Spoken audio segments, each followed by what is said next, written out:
Welcome to Revenge with Lyra. My sister leaned back in her chair, arms crossed, voice loud enough for the entire New Year's dinner table to turn their heads. You're already in your mid-30s and still single? Must be tough spending New Year's alone, huh?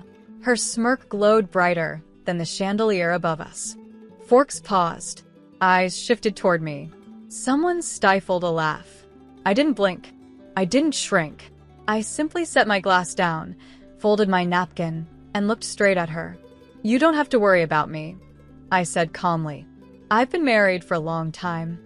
The entire room stopped breathing. My mom froze mid-toast, her champagne glass still suspended in the air. My dad coughed hard enough to shake the table. My brother's girlfriend actually dropped her fork. My sister's smile vanished instantly. Married, she repeated, her voice cracking. To who? I took a slow sip of water, letting the silence stretch just enough to cut the air open.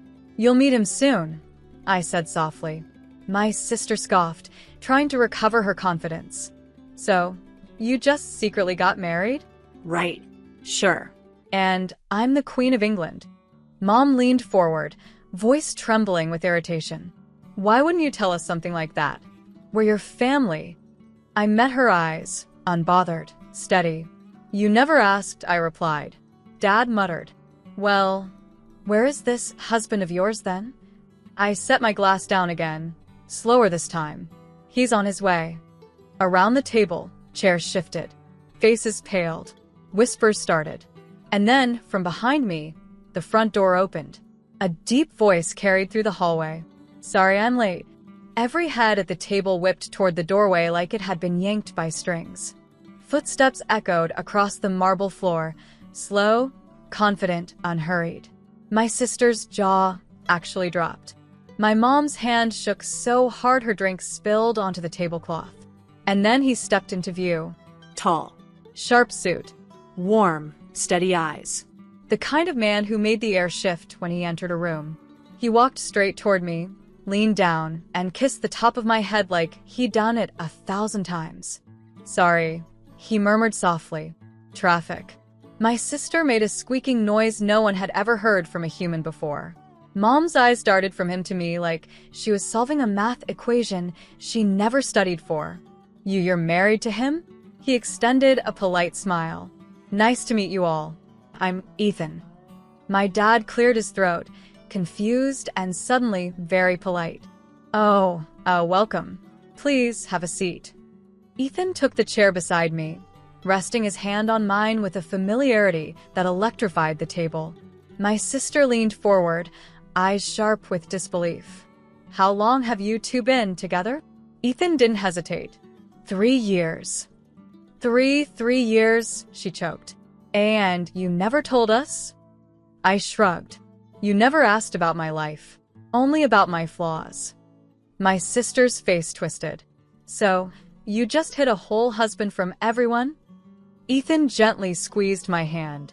She didn't hide me. She protected me. Mom stiffened. Protected you from what? He turned to her, gaze steady.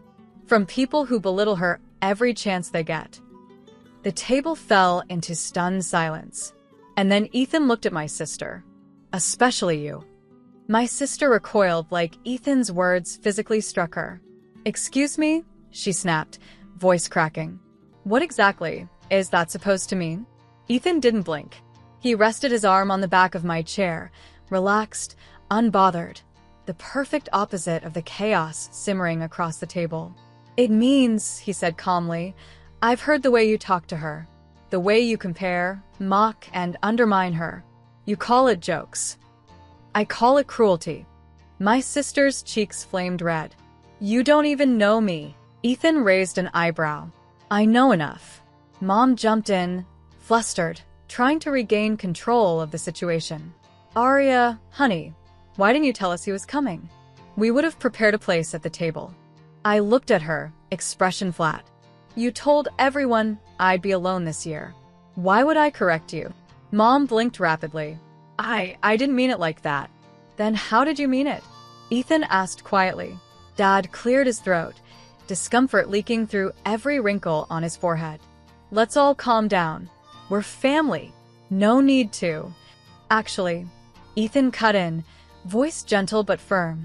Family doesn't shame someone for being single, or older, or different. My sister scoffed. Oh, please. She's not a victim. She's boring. No career. No real achievements. Nothing going on in her life. We were being honest. Ethan leaned forward, eyes sharp. You're very loud for someone who knows so little. The table went dead silent. My sister folded her arms, bitter. So tell us then, she spat. What's so special about her? Ethan looked at her, not with anger, but with a calm certainty that made everyone lean in. With her, he said softly, everything. My sister scoffed so loudly it echoed off the dining room walls. Everything? Seriously? Area's average. Plain. Quiet. She doesn't even do anything. Ethan didn't even blink. That's the problem, he said. You mistake silence for weakness. But real strength isn't loud, it's steady. My sister rolled her eyes. Oh, please, enlighten us. Ethan turned his gaze toward the rest of the table, my parents, cousins, aunts, every face suddenly too still. You all think she lives a small life, he said. You assume she's lonely, aimless, or incomplete because she doesn't brag about herself. He touched my hand gently. But she built a life on her own terms. Quietly. Without validation. Without any support from this room. My mom stiffened. We always support her. Ethan cut her a polite, sharp smile. When was the last time you asked her how she was doing? Without comparing her to someone else. Silence. Dad opened his mouth, closed it again. Ethan continued. She survived a layoff 2 years ago. Started a small business from scratch. Paid for her own apartment. Traveled alone. Helped a friend through chemo. Volunteers at the animal shelter every Saturday. My sister blinked fast. She never told us any of that. I finally spoke. You never ask. My sister's jaw tightened. So, what? You think you're better than us? No, I said calmly. But I stopped letting your opinion define me. Ethan nodded beside me. And that's what makes her extraordinary.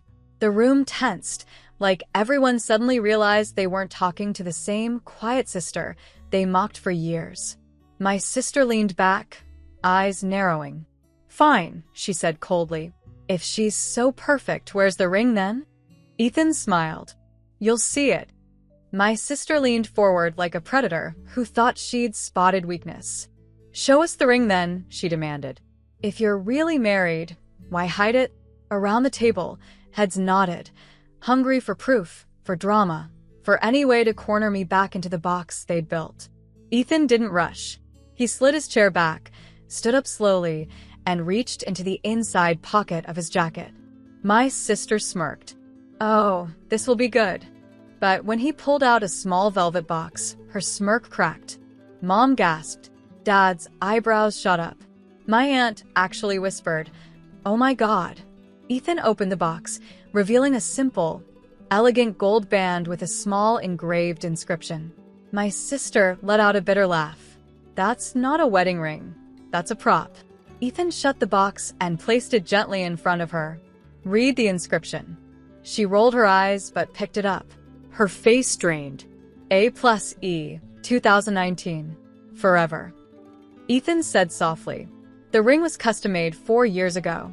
She didn't wear it today because she wanted to introduce me on her own terms. My mom grabbed the box, her voice shaking. Why didn't you tell us any of this? I looked at her steadily. You never cared enough to notice anything about my life unless it gave you something to gossip about. Dad spoke next, cautious. Why today, Arya? Why bring him now? Ethan answered for me. Because she's done being your family's punchline. You mock her for being single, when you didn't even know she had a husband who adores her. My sister slammed the box shut. This is insane. Married for 4 years? And we heard nothing? I leaned back. That's because you were too busy talking to ever listen. My sister wasn't done. She never is.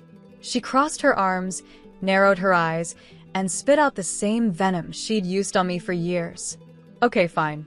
Let's say you're married. Let's say he's real. Let's say you've been hiding him. Why? What are you scared of? Huh? That we'll find out he married you out of pity? That he's actually broke? That he's using you? Ethan actually laughed, low, warm, unbothered. Oh, I'm far from broke. My sister turned red. Mom cleared her throat, trying to regain authority. Well, what do you do, Ethan? Ethan didn't dramatize it, didn't brag, didn't lean forward or puff his chest like the insecure men my sister worshipped. He just said it casually. I'm a surgeon. The room dropped into dead silence. My sister's mouth opened, closed, then opened again like a malfunctioning robot. A surgeon? As in? Yes, he said. Neurosurgery. My aunt choked on her drink. Dad sat up straighter, like someone had yanked his spine. My sister blinked rapidly. You married a neurosurgeon? Ethan nodded, hand still resting protectively on mine.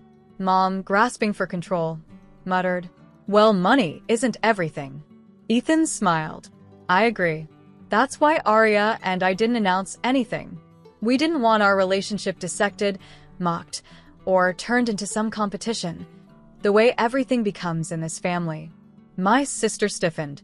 He continued, and frankly, Arya deserves better than to be spoken to like a failure by people who haven't accomplished even a fraction of what she has. My sister slammed her hand on the table. Then, why did you show up today? Why now? Ethan's expression shifted, calm, steady, dangerous. Because today, he said, your sister finally decided to stop hiding her power. My sister's face contorted, trembling with the realization that nothing she said, no insult, no mockery, no fake superiority, could erase the truth sitting calmly beside me. But she doubled down anyway. So you're some big doctor, she spat. Great. Then why would you marry someone like her? She's plain. Socially awkward. She doesn't have a big career. She's not. Ethan's chair scraped sharply as he stood up. The room froze. He didn't raise his voice. He didn't need to.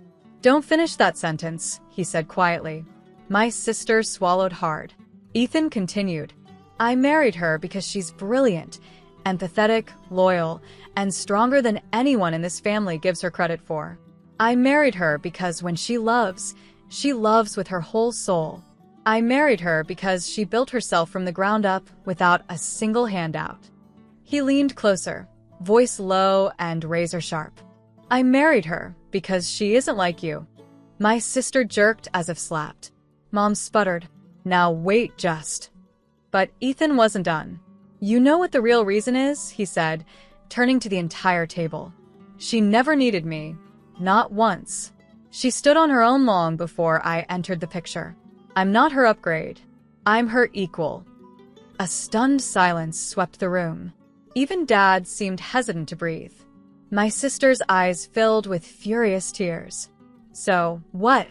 You expect us to just accept this? Accept her? Ethan looked at her. No, he said. I expect you to respect her. I felt something shift, not in them, but in me. For the first time in years, I didn't feel like the quiet sister. I felt like the woman I had become. And my sister knew she was losing control. Her voice shook as she whispered, Then tell us the real reason you came tonight. Ethan didn't sit back down. He stood there, tall, steady, unbothered, while every person at that table leaned in, waiting for the final blow, waiting for the truth my sister wasn't ready for.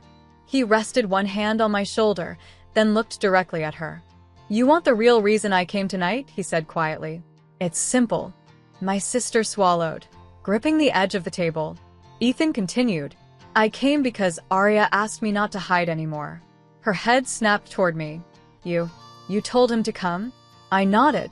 For years, you all treated me like I was invisible, like a background character, like someone whose life didn't begin until you decided it had value. My mom shook her head rapidly. That's not true. Oh, it is, I said calmly. You only paid attention to my age, my relationship status, my so-called failures. Not once did any of you ask if I was happy. Silence. I looked around the table, at the faces that had shaped my childhood with comparisons, criticisms, and condescending jokes. You tried to humiliate me tonight. again. For being single. For being in my 30s. For not matching your expectations. My sister's lip trembled. That wasn't intentional. I said, that doesn't make it less cruel. Ethan squeezed my shoulder gently. I came, he said, because she deserves to walk into a room and be